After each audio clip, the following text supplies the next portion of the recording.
Hello, everybody. This is Latte Punch again. I'm back with another story to start off the New Year's. That's been over. So this is going to be the first story I read for the new year of 2016.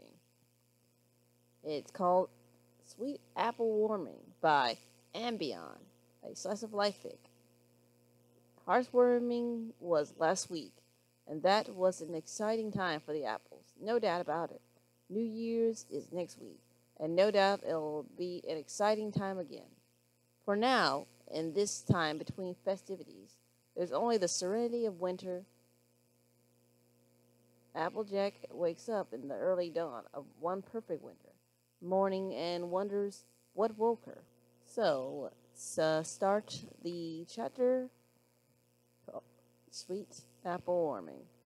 Also, I will leave a link in the description below later on. Winter held Sweet Apple Acres in its grip. It held the farm lovingly, like a favorite plush toy squeezed in the hoof of a sleeping child. The trees were blanketed in duvets of snow, and the fields were one unending world of white, imprinted only with the prints of birds and a few shy deer.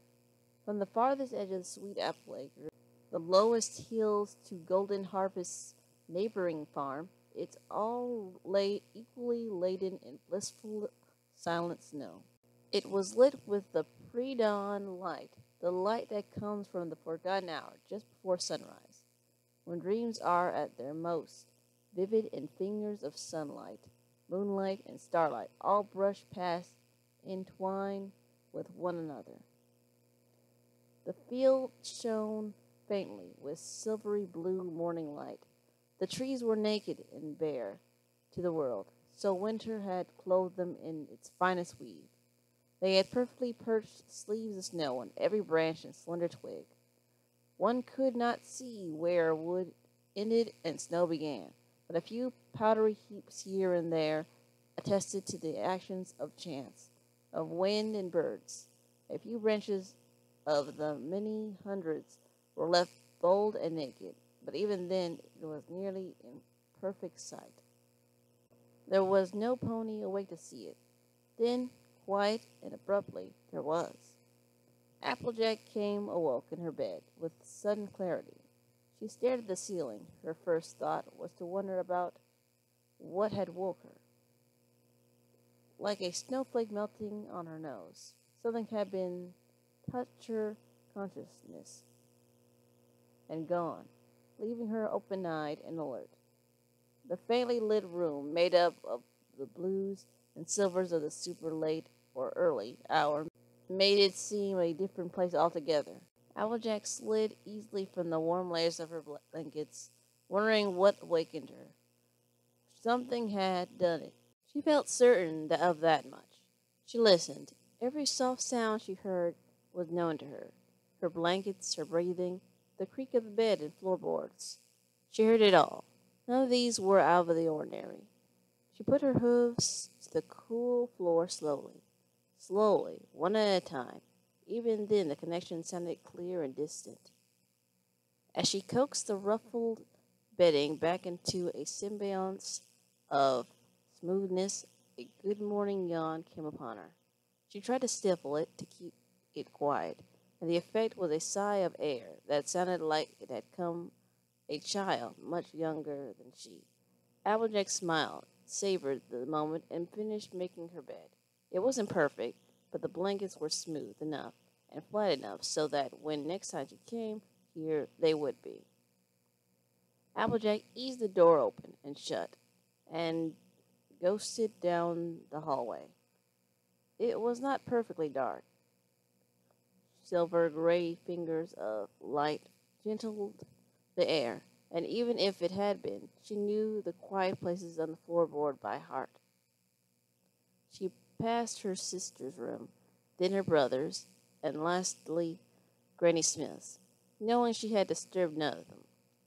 Whatever dreams her family were having, Applejack was certain they were good ones. Such moments as this belonged to the winter. She awoke none, she knew it, but something had woken her. Snow falling from the roof, perhaps? It was a pleasant mystery she mulled over, one she had no rush to get to the root of. Applejack took the stairs cautiously.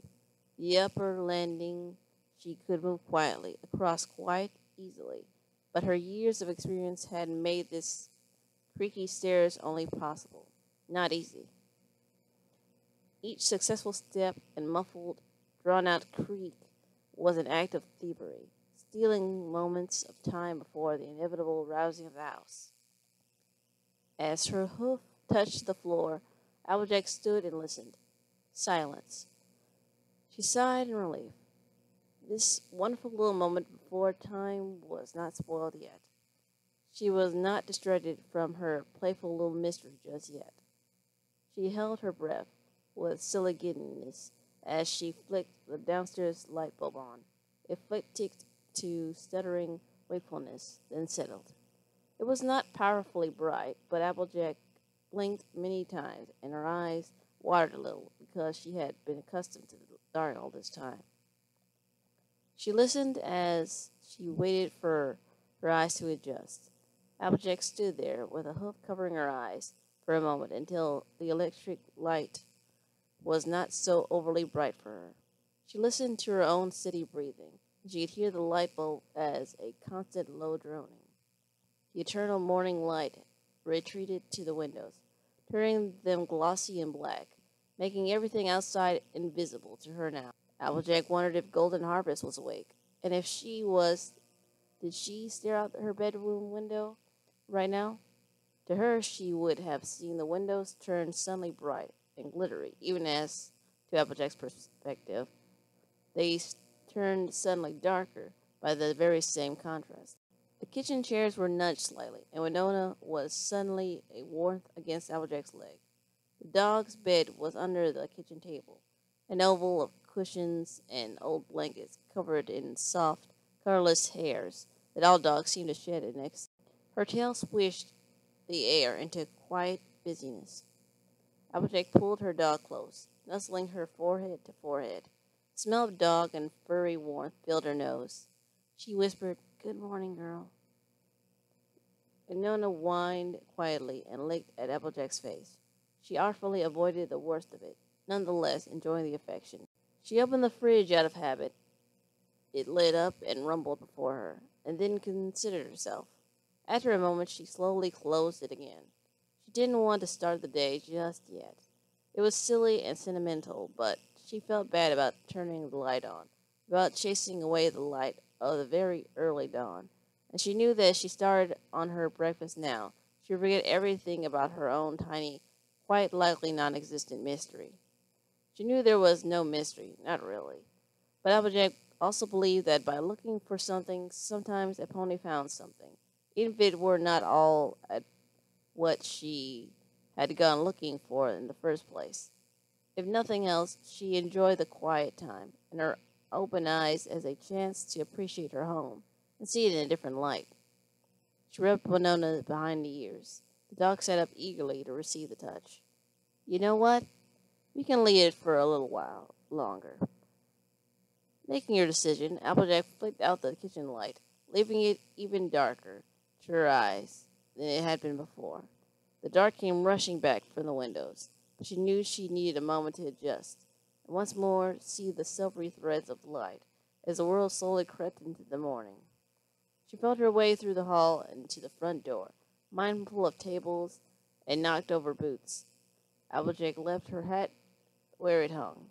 She hadn't even put the tie on her hair this morning. It hung free and forgotten all down the sides of her face and neck. She left her boots where they lay. She was careful with opening the door. The cat came away first with the tsk first, then a delayed instant later, ick. Cold air spilled in along the ground, tickling her hooves and turning her breath to puffs of crystal. She peeked outside and saw a star still twinkling gaily overhead. Winona was a fluffy arrow shooting past her. "Hey!" Applejack hissed, more from surprise than reproach. But she was already gone. A lump of dark speeding through the silver blue, churning out a wake high in her tracks as she cavorted about. Then Winona threw herself bodily down, rolling, kicking, growling, and whining like a puppy. Here and in this instant, she truly was a puppy, nipping at the errant snowflakes and sneezing with her own euphoric and snowy delight. For all her gallivanting, she did not bark, and whether for the dog's good sense or happenstance of fortune, Applejack was quite grateful. A drift of snow was spilled in on the floor. Applejack let it be, and stepped fully out onto the porch, easing the door shut behind her, with the same cautious click as before. She felt a childlike thrill as she lowered her weight on the first step into the snow. It was deep. The sensation was a rush of chills and thrills, and deepened Applejack's breathing as her legs went slowly deeper, just as she thought it could go on forever, sinking into the cold softness, like an entire world made out of the other side of a pillow. She touched off the ground. She clicked down into the snow and all but lost her legs in it. Snow brushed her along her underside and clung into patchy clumps to her sides. Winona was already encased in plates of pressed down snow. They broke apart and fell and clung on again as she moved and rolled and played and yipped. She bounded over the blankets and lunged beneath them, only to burst up somewhere else seconds later, a faintly distant surface, the only sign of the dog's passage. The Ware team had outdone themselves this year. There weren't words, not quite, but the product of Applejack's quietly contained excitement and her own huffy little shivers. She spun around and nearly fell over, and knowing where she was, let herself. The world went poof and blanketed her in a snowy powder. Winona bounded to her side, all concern in puppy barks, digging under Applejack, pushing at her Applejack with her nose, licking needfully at her face, as if she were genuinely worried that her pony would be overwhelmed and swallowed up in the snow. I'm okay, she said, fending the two helpful licks away from her face, best she could, with a hoof. Applejack wrestled with her dog and laughed as Winona barked, and it was the full-bodied, from the tips of your hooves to the tips of your ears laughter that bubbles up and out of you in the moments of mirthful bliss. Applejack rolled free and wild, as Winona had done. Huffing from breaths, she struggled to her hooves. She wobbled giddy with delight and shook clumps of snow from her mane, and knew at least as much again was still caught up in it. Shh, she urged Winona, and also herself, trying not to giggle. Wake 'em up. Even as she said it, part of her wanted to. This was the kind of snowfall a pony dreamed of. This was a postcard winter wonderland, ranging out past the frozen pond, the fields, and the trees farther than the eye could see. But she wouldn't. Not yet. Raising each hoof high to tramp purposely through the snow, Applejack started the move around the side of the house. If there was fallen snow outside her window, the mystery was solved. And if not, then Applejack had still had the joy of tramping up and down and breaking a trail through the snow. Winona had already carved up a mad swath of weaving, intersecting paths, like the very least legible of calligraphic signature. For all that, though, it clearly read, Pure Bliss, Winona. It was the absolute best kind of hard work to move at any speed through the deep, plummeted snowfall. Applejack made her way with purpose, first at the corner of the house, then around it. She was full of warmth anticipation for the morning prop when her family would be awake and around her. There was not the slightest doubt in Applejack that they would all, even Granny Smith, wear her boots, her scarf, and woolly hat, spend many hours frolicking here today. She especially wanted to see Apple Bloom's face light up. The forecast had promised snow, yes, but nothing like this. The weather team were usually perfect to form, but there must have been a mistake somewhere. Schedule had called for enough snow, but this was fortress building toboggan running snow. This was snowball fight and real igloo snow. The schedule hadn't called for this, not at all. Well, Applejack promised herself this just meant that this was the year that she'd argue Apple Bloom's case most ardently with Granny Smith. The case was to let the filly camp out all night in a real good igloo of their very own making. She was big enough for it. In fact, Applejack argued the case that she'd had to be there. What with being a responsible older sibling and all, Granny'd have to accept the argument. Applejack could see it now. She'd camp outside with her little sister, with a blanket thrown down, sleeping bags, and a thermal of hot chocolate to share between them. They'd be hidden away in the cozy, warm, blue-ice palace. They'd build together, tell all sorts of stories, stories about brave and clever ponies outsmarting the scary Wendigos. They'd listen to the wind at night. Apple Bloom's imagination would run away with her. "It's the Wendigos!" she'd fret, and her big sister would pull her close and stroke her mane and remind her that in all those stories, the brave, clever ponies always won. What ponies were braver or cleverer than them two, and Big Macintosh and Granny Smith and every pony else they knew and loved besides. Winona was running again, running and bounding and rolling in the wide, random, joyous circles. Applejack blinked and remembered herself in the early dawn-lit snow. The pink and orange paintbrush hues of morning were coming up in the eastern sky over the trees now. Loose powder poofed against her withers. Applejack looked up to her bedroom. A heavy cup of snow perched on the edge, undisturbed.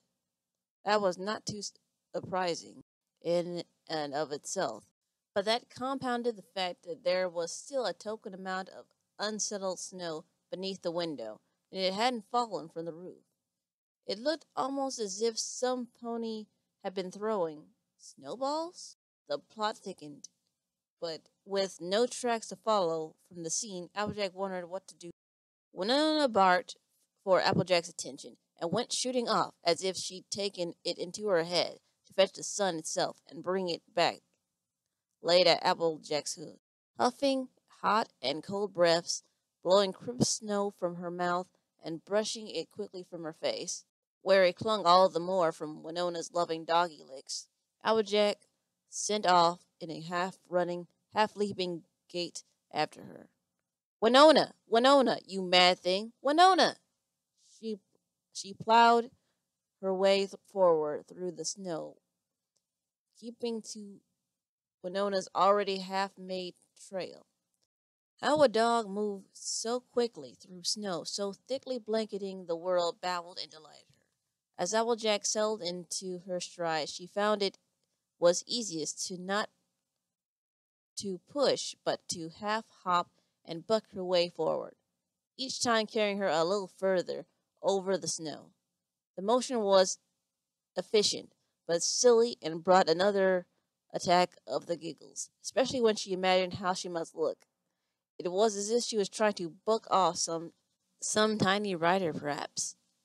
Getting her laughter and hoof again, she lopped forward, halfway between the house and the first of the trees. Winona's barks were excited and urgent. She definitely found something. She felt it was good to bring to Applejack's attention. But what Winona thought was important could be anything. A rabbit's warren, an oddly shaped stick, a regularly shaped stick, anything at all. Still, Applejack was happy to follow and see where the dog's own excitement led her. Perhaps Applejack's mystery snowball thrower was close, and that thought put an excitement and even happy swiftness to her movements. She saw the object of Winona's fixation in the slowly growing light of dawn. The dog had already left a half-moon impression upon the snow as she barked and went back and forth around the thing with every intent to corral it. That the thing, this latter, was an inanimate object and would never be corralled, no matter how eagerly Winona tried, mattered not one whit to her. She barked. The latter did not oblige her. Applejack caught up and laid a hoof over the dog's side. "Easy, girl, relax," she said softly, staring thoughtfully at the ladder as she did so.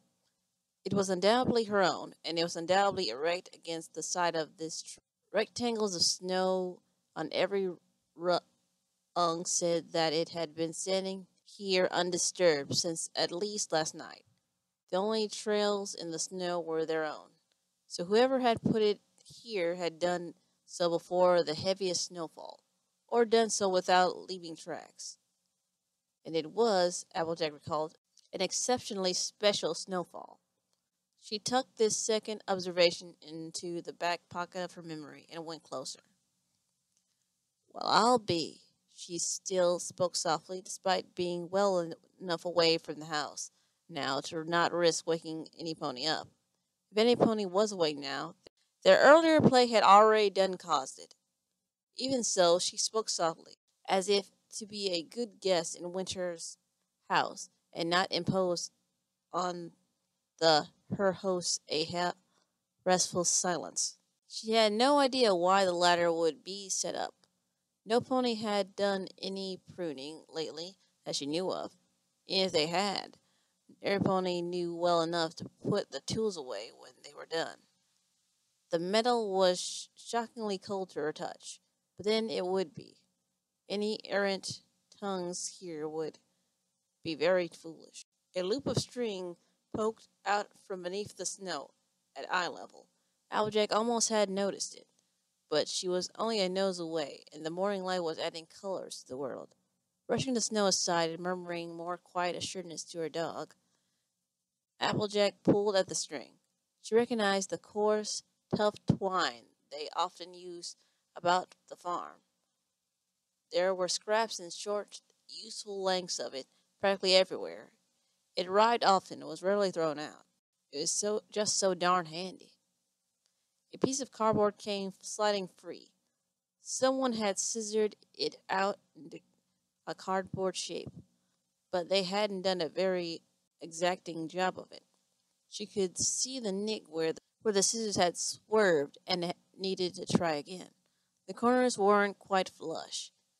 A pinhole punched through the corner kept it tied to the ladder. The knot wasn't pretty. In fact, it was half a dozen or more knots, all piled on top of one another in the messy twine. Whoever had put this here really hadn't wanted it to fall down or blow away. Applejack held the cardboard, blowing her misting crystallized breath slowly over it until it thawed a little bit. The trails of pencil lead glinted as she turned the card about, trying to catch the faint light. Applejack could just make out the words. There were only two, and each letter had been cut out in patchy squares from a newspaper. Climb bee, she mused. Her voice was a little louder than necessary now, her suspicions and smile coming to the fore in slow, steady tandem. Clues and more clues. What had started as a mystery for her own fancy was readily becoming the very real thing. She glanced about without being obvious about it. What do you think, Winona? Winona, for her part, was rolling and tumbling again in the snow, maddened with her own puppyish delight. Yeah, me too. Why not? Applejack gave the ladder a firm shake. Snow plopped down and left an orderly little row of tiny hills beneath it. The rungs were bitterly cold, but thankfully free of ice. Applejack gave one more glance about.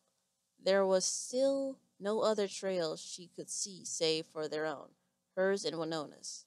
The trees were each as undisturbed as the next. The last spent clouds from last night's snowfall floated like shadows overhead, patches of soft gray in the sky, becoming more and more inflamed with pink and orange by the minute. The stars were disappearing from the sky, winking out quietly as if settling peacefully into sleep. There was a rush up here, even if it was only a few hooves off the ground.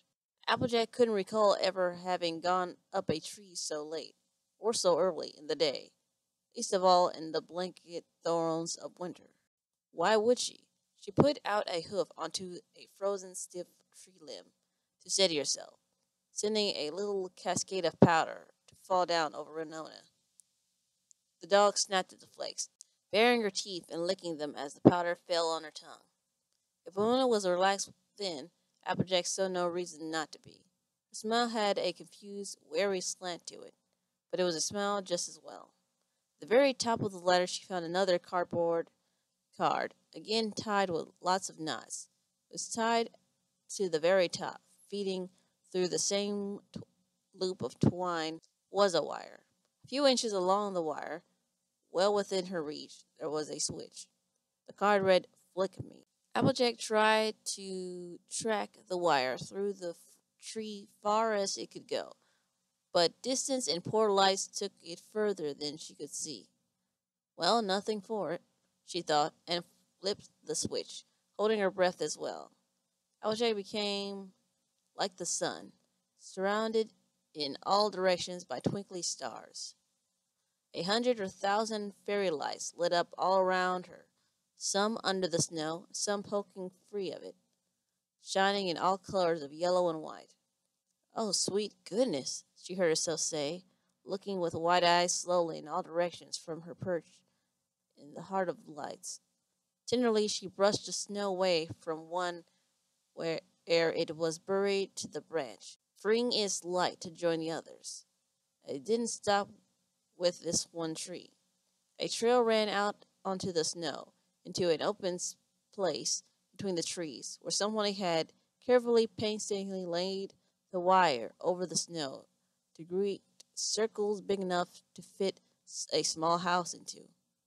And there, embossed in the snow, with grace and flourishes, as only a truly expert flyer could have written, "Happy, hearts-warming Applejack, love R.D." "Hey," came the voice near Applejack's ear. "Rainbow Dash?" I know. Heartwarming was last week, except you went away for that, and I thought, there goes my chance, but I figured, nah, Rainbow Dash doesn't get stopped, only delayed a little, and only sometimes." She hesitated. "I almost decided to leave it to the next year, but I was still thinking about doing it. Still wanted to do it, so, you know." Applejack turned mindful of the snow and ice. Rainbow Dash hovered in place next to her, the light of 100 softly glowing lights lighting her up against the darkness. For a second she could only take the sight in. Then she said, "You did all this? The extra snow, the strips of light?" Dash winced, smiling and blushing, every hint of color and motion lit up by the cloud of encircling lights. "You like it?" "It's amazing. It's incredible. Rainbow Dash, it's..."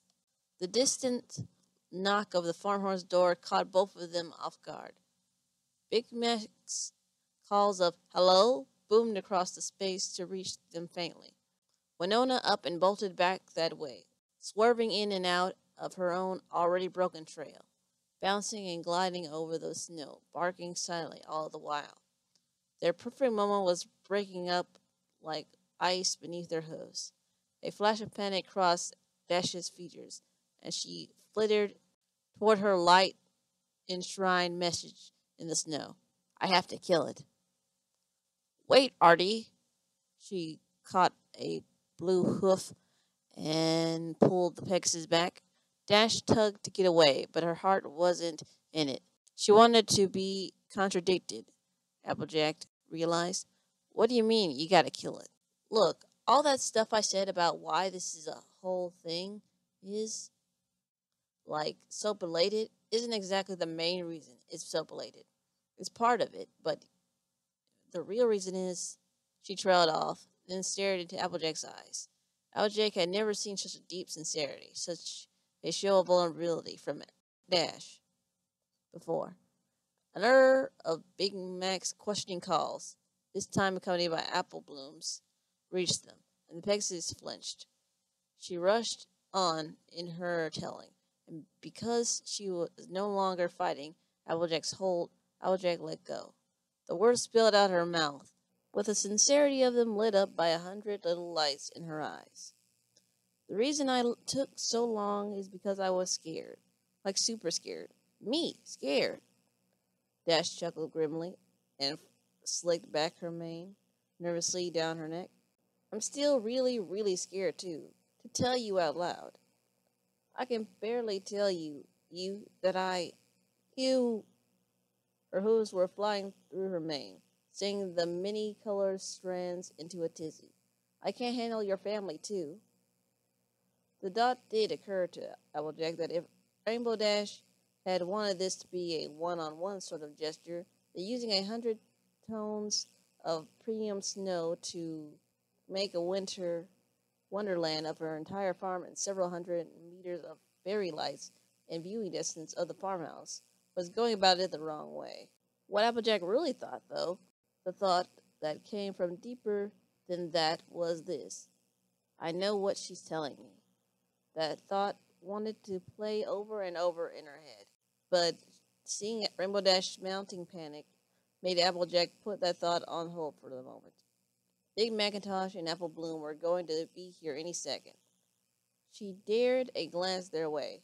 3 silhouettes, big, medium, and small, plus a fast, bouncing, darting one. The whole family.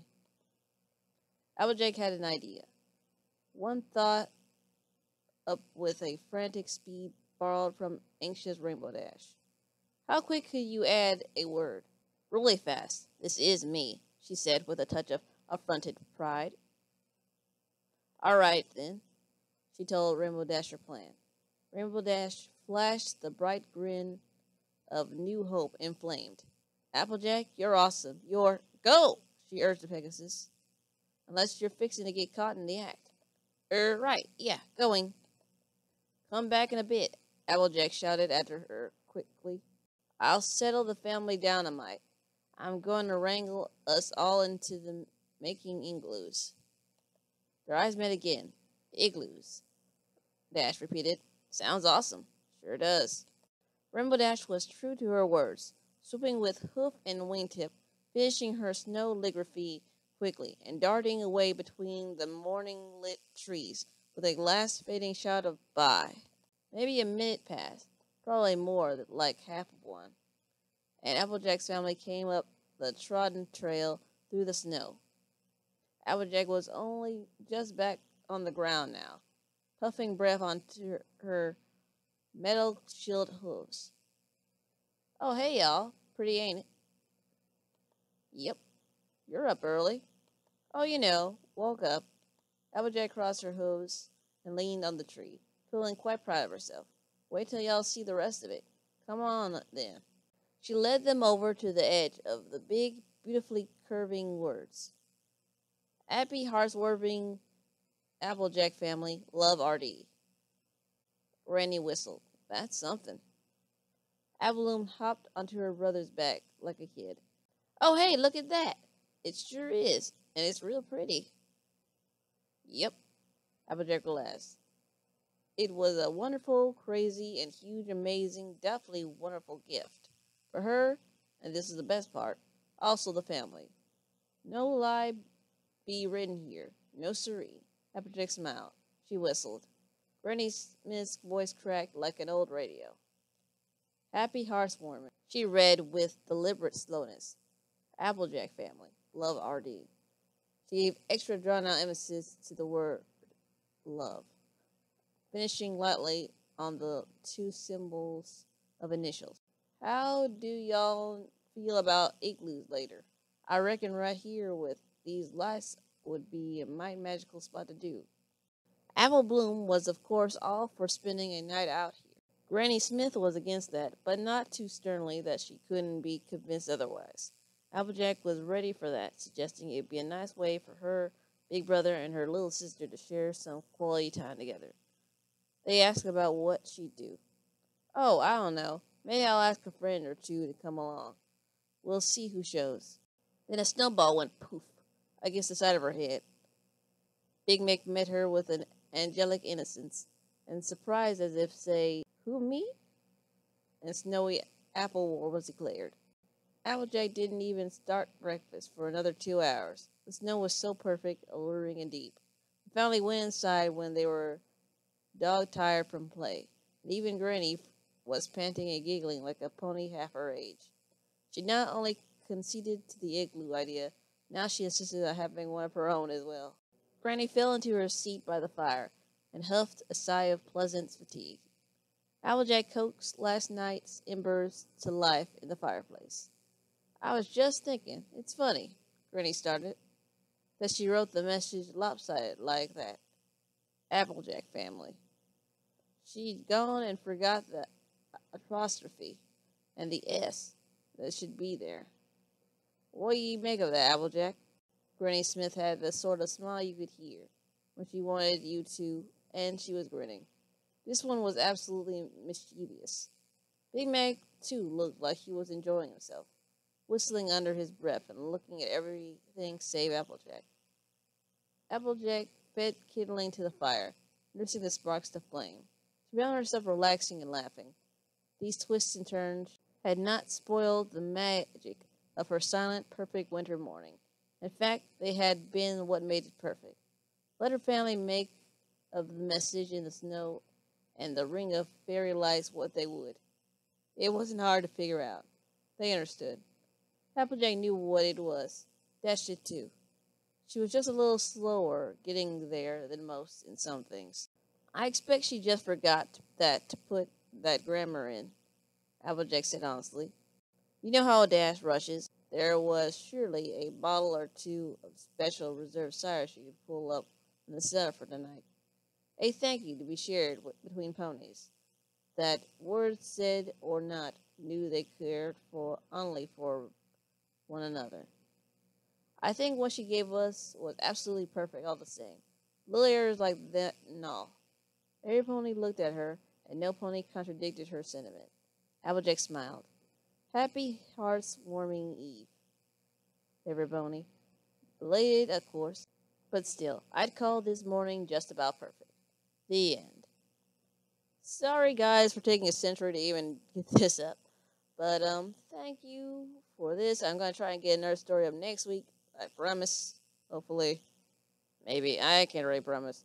But hopefully there will be something next week for you guys on the weekend.